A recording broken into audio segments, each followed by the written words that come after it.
Hello dear student, आज के lecture में अपन करने वाले हैं द्वितीय कोटि की रैखिक अवकल समीकरण। ठीक है, second order linear differential equation के बारे में। अब मैं सबसे पहले इसमें आपको बताने वाला हूँ एमसीक्यू कहाँ से आएंगे। एमसीक्यू जो क्वेश्चन आएंगे ना वो कहाँ से आएंगे, ठीक है। और फिर इसके बाद में अपन क्या करेंगे कि इसके जो आपके एक्सरसाइज है, इन एक्सरसाइज से बड़े क्वेश्चन ही पूछेंगे। और एमसीक्यू की क्लास के आज मैं बता दूंगा कि भी एमसीक्यू कहाँ से आने वाले हैं आपके, ठीक है। तो उनको उनको आप देख लेना। सबसे पहला पूछते हैं स्टैंडर्ड फॉर्म क्या होता है सेकंड ऑर्डर का। सबसे पहले जो क्वेश्चन पूछते हैं वो पूछते हैं कि जो द्वितीय कोटि की अवकल समीकरण है उसका स्टैंडर्ड फॉर्म क्या होता है। द्वितीय कोटि की अवकल समीकरण का मानक रूप। द्वितीय कोटि की अवकल समीकरण का क्या होता है, मानक रूप क्या होता है, या मानक रूप क्या है। तो मानक रूप ये होता है d2y/dx2 plus p dy/dx plus q y equal to r, ये होता है जहाँ पे पी और क्यू और आर क्या होते हैं, अक्ष के फंक्शन होते हैं। ये तो क्या होते हैं, अक्ष के फलन। पी क्यू आर तो क्या होते हैं, केवल अक्ष के फलन होते हैं, ये ओनली अक्ष के फंक्शन होते हैं, ठीक है। तो सबसे पहला क्वेश्चन आपको पूछते हैं एमसीक्यू में पूछेंगे द्वितीय कोटि की जो अवकल समीकरण है उसका स्टैंडर्ड फॉर्म क्या होता है। तो स्टैंडर्ड फॉर्म होता है d2y/dx2 plus pdy/dx plus qy equal to r, ठीक है। एक क्वेश्चन तो यहाँ से पूछेंगे। दूसरा क्वेश्चन क्या पूछेंगे, देखो वो बहुत इंपॉर्टेंट है। दूसरा क्वेश्चन तो आपका, मैंने आपको एक टेबल बनाई थी, याद है तो आपको, कि जो अपने कंडीशन बनाई थी ना टेबल, वो टेबल से पूछते हैं क्वेश्चन। ये याद है तो आपको, मैंने सेकंड ऑर्डर का जब चैप्टर करवाया था तो उसमें मैंने आपको बताया था, ये टेबल बनाई थी एक, कि यहाँ पे तो if condition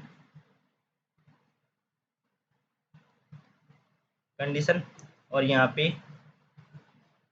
then an integral of C F का एक भाग, पूरक फलक का एक भाग बताया था ना। ये टेबल बहुत इंपॉर्टेंट है, यहाँ से एमसीक्यू आपका पूछते हैं, वेरी इंपॉर्टेंट। सबसे पहली कंडीशन मैंने आपको बताई थी क्या, देखो पहली कंडीशन क्या बताई थी मैंने आपको, यदि 1 plus p plus Q equal to यदि जीरो होता है, तब सी एफ का एक भाग क्या हो जाएगा, वाई इक्वल टू ई की power x. 1 plus p plus Q equal to zero है तो सी एफ का एक भाग क्या होगा, वाई इक्वल टू ई की पावर एक्स। ये टेबल है, इससे ही आपका एमसीक्यू पूछने वाला एग्जामिनर, ठीक है। दूसरा मैंने बताया था 1 minus p plus Q equal to zero, यहाँ पे माइनस आ गया है तो इसका मतलब हो गया इस सी एफ का भाग क्या हो जाएगा, एक वाई इक्वल टू ई की पावर माइनस एक्स, ठीक है। तीसरी कंडीशन मैंने क्या करवाई थी यहाँ पे, p plus Q x equal to zero. Last में मैं आपको एक क्वेश्चन भी करवाने वाला हूँ, ठीक है, जो आपका एमसीक्यू टाइप से किस प्रकार से बनाएगा examiner. P plus Q x equal to यदि जीरो है तो इसके लिए सी एफ का जो भाग होगा वो होगा वाई इक्वल टू एक्स होगा, वाई इक्वल टू एक्स, ठीक है। चौथा पॉइंट ये अपन बात करें, जो फोर्थ पॉइंट अपने पास M minus one plus P M x plus Q x square equal to zero, इसके लिए सी एफ का भाग क्या हो जाएगा अपने पास, वाई इक्वल टू एक्स की पावर एम, ठीक है।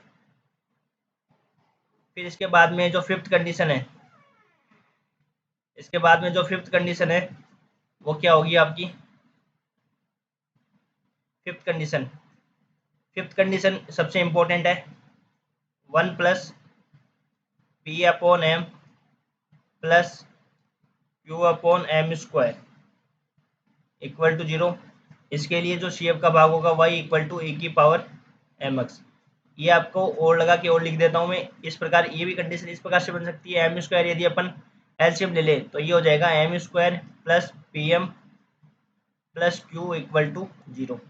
तो ये कंडीशन भी एग्जामिनर दे सकता है, m square plus P M plus Q equal to zero. तो यहाँ पे क्या हो जाएगा, वाई इक्वल टू ए की पावर एम एक्स, इसका सी एफ का एक भाग हो जाएगा, ठीक है। और सब चीज़ें यहाँ से निकल के आ जाएगी। तो ये टेबल सबसे इम्पोर्टेंट है।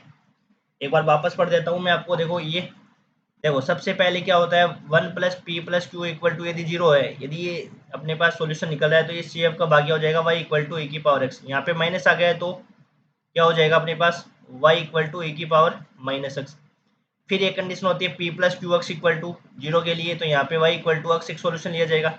फिर m m minus one plus P M x plus Q x square equal to zero, तो इसके लिए सी एफ का भाग्य हो जाएगा वाई इक्वल टू एक्स की पावर एम। और एक कंडीशन होती है 1 plus p upon m plus q upon m square. ये कंडीशन ऐसे भी दे सकता है एग्जामिनर, यदि मैं एम स्क्वायर से मल्टीप्लाई कर दूँ तो m square plus P M plus Q equal to zero, तो इसके लिए जो सी एफ का भाग होगा वाई इक्वल टू ए की पावर एम एक्स, ये आपका रहने वाला है। अब एग्जामिनर जो क्वेश्चन पूछता है वो कैसे पूछेगा, उसके लिए मैं आपको एक MCQ बना के दे रहा हूँ। इसका स्टैंडर्ड फॉर्म पूछ सकता है d two y by d x two plus p d y by d x plus q y equal to zero. ठीक है। और मैं इस अगले लेक्चर में क्या करवाने वाला हूँ यूनिट 3 के, उसके में जैसे आपको क्वेश्चन है ना, इनका रिवीजन करवा दूंगा।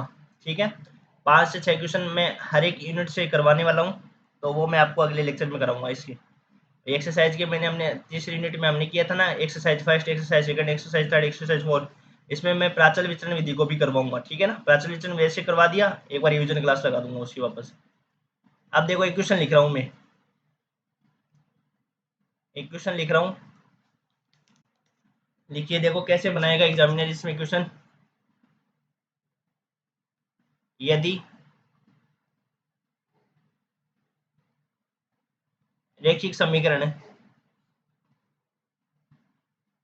यदि रैखिक समीकरण है d two y by d x two plus p d y by d x plus q y equal to r, equal to q y equal to r के पूरक फलन का भाग, पूरक फलन का भाग y इक्वल टू ए की पावर एम एक्स हो, तो निम्नलिखित में से कौन सा सत्य है। ऐसे आपको कोई भी क्वेश्चन बना के एग्जामिनर इससे रिलेटेड दे सकता है, इनमें से कौन सा सत्य है। ठीक है, तो ए ऑप्शन हो जाएगा अपने पास M square minus M P M minus Q equal to zero, M square plus M P plus Q equal to one, C M square minus P M minus Q equal to one, D option M square plus P M plus Q equal to zero. तो इसमें कौन सा option होगा। अब मैंने देखो आपको बताया था कि d two y by d x two plus p d y by d x plus q y equal to r, ये तो स्टैंडर्ड फॉर्म होती है। ये तो क्या होता है, स्टैंडर्ड फॉर्म, स्टैंडर्ड फॉर्म होती है। क्या स्टैंडर्ड फॉर्म होती है, d two y by d x two plus p d y by d x plus q y equal to r, ये तो आपकी स्टैंडर्ड फॉर्म होती है। कि पूरक फलक का एक भाग होगा, क्या पूरक फलक का भाग क्या है आपके पास, पूरक फलन का भाग है y इक्वल टू ए की पावर एम एक्स। ठीक है, y इक्वल टू ए की पावर एम एक्स है, तो निम्नलिखित में से कौन सा कथन सत्य है। तो जब भी y इक्वल टू ए की पावर एम एक्स पूरक फलक का भाग होता है, तो उसके लिए जो इक्वेशन होती है वो इक्वेशन कैसी होती है बताओ। उसके लिए इक्वेशन होती है m square plus P M plus Q equal to zero, या एम स्क्वायर का भाग दें तो one plus p upon m plus q upon m square equal to zero. ये होती है इन दोनों समीकरणों में से कौन सी सही है, तो आपका डी ऑप्शन है वो करेक्ट हो जाएगा। मैंने अभी आपको बताया था लास्ट स्लाइड पे, ये देखो पांचों वाला। तो यहाँ से एग्जामिनर आपका ऐसे क्वेश्चन उठाएगा। ठीक है, ऐसे आपको क्वेश्चन हो जाएगा यूनिट थर्ड में। ठीक है, और तो जो अपने पास मेथड आते हैं उन मेथड में आपको छोटी छोटी बातें आपको ध्यान में रख सकते हैं। ठीक है, तो अब अगले लेक्चर में अपन क्या करेंगे, जो अपने रिलेटेड क्वेश्चन है उनको करेंगे, बड़े क्वेश्चन जो लॉन्ग क्वेश्चन यहाँ से बनता है यूनिट 3 से वो अपन करेंगे। ठीक है, थैंक यू।